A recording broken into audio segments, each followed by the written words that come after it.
Classical conditioning is a learning process that occurs when you pair two stimuli together. Classical conditioning is a form of learning where a conditioned stimulus becomes associated with an unrelated unconditioned stimulus in order to eventually elicit the response that is now going to be called a conditioned stimulus. But before we talk about that, let's go a little bit into the history of how this was created and who invented it.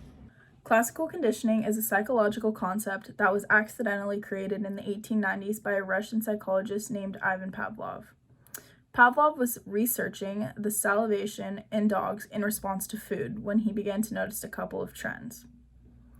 He noticed that dogs salivated when food was placed in front of them, which was a natural concept, but he started to notice that they even started salivating as early as when they heard the footsteps of the assistant who brought them the food. Once he began to notice this pattern, he knew he had to study it, and he dedicated his entire life's work to study this concept known as classical conditioning. I'm going to demonstrate two different ways that classical conditioning can be used outside of the classroom in real life. I'm going to demonstrate once with my dogs, and I'm going to demonstrate another time with my brothers.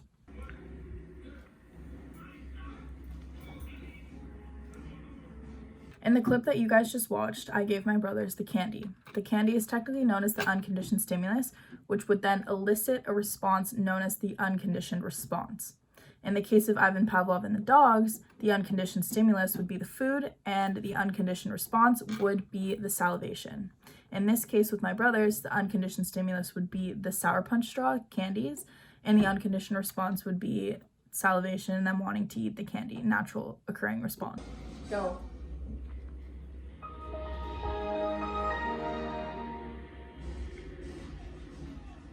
In this clip, you saw me play a Microsoft computer sound off of my computer, and this will technically be used as the neutral stimulus. And this does not elicit any type of response because it is not paired with a different stimulus yet. In the case of Ivan Pavlov, this would be the bell. This elicits no natural response from the dogs because it has not been paired with a stimulus yet.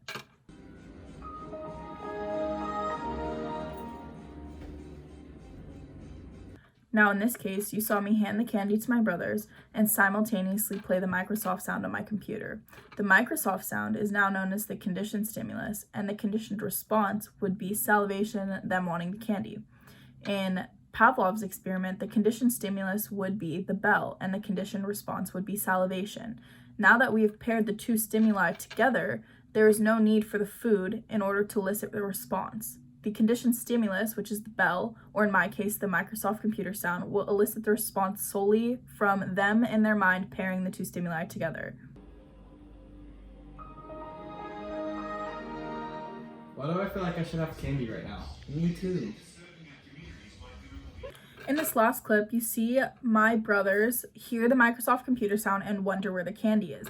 This is because they have paired the two stimuli together and they have created this response that is known as classical conditioning. Just as in the office when Jim and Dwight are messing around and Jim is playing the Microsoft computer sound and giving Dwight a mint, he wonders why he wants a mint every time the Microsoft computer sound goes off, just as like my brother. Now, another example that I performed a study on was my dogs, and this was closer to the study that Ivan Pavlov performed, and so I'm going to show you those clips and explain to you what I did and how I paired the stimuli together in order to elicit response from my dogs.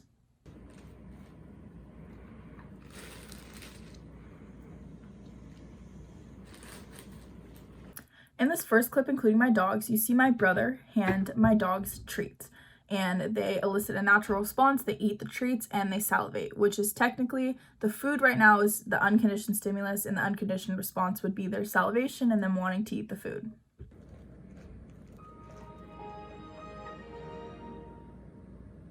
In this next clip, you see my brother click and play the Microsoft sound off of my computer for my dogs. They're confused and they look around and they wonder what the sound is, and the Microsoft sound is technically the neutral stimulus. It elicits no conditioned response because they have not paired anything with the sound yet. But wait till the next clip and then I'll explain later.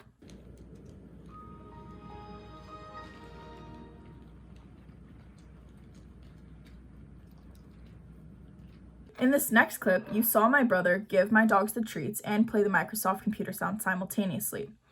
This Microsoft sound is now the conditioned stimulus, and the conditioned response is their salivation and wanting the food. So now they pair in their mind whenever they hear the sound that they're going to get a treat. And so eventually this leads to a conditioned response after enough trial and error with the dogs.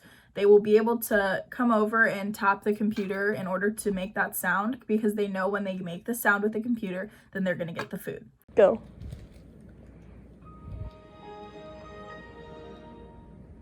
In this last clip, you see that we try to take the neutral stimulus, which is the Microsoft computer sound, which is now should be the conditioned stimulus because it should elicit a response. And we play the computer sound, and my dogs look really confused, and they're looking at my brother almost like they want a treat. And after a week of doing this, they didn't come to the point of clicking the computer button on their own. I think it's because it looked like an unfamiliar object that they had not pushed, since it was not a physical like little button, which most dogs, when you look at the classical conditioning videos, they use little buttons. But they definitely heard the sound, knew it was familiar, and looked at my brother to give them food. And that is how you would pair two stimuli together in order to create a classical conditioning learning effect in dogs and in humans, like you saw me do with my brothers. Ivan Pavlov created this learning technique called classical conditioning, and it is one of the most popular studies in psychology. Even my little brother knew about it from history class in high school. And I demonstrated 2 ways that you could do this at home if you wanted to try it on your dogs.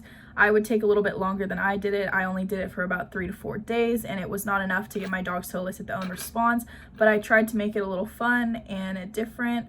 And I tried to add a couple more examples so that you could understand more how you would pair the two stimuli together. So I hope you enjoyed. Thank you. Have a great day.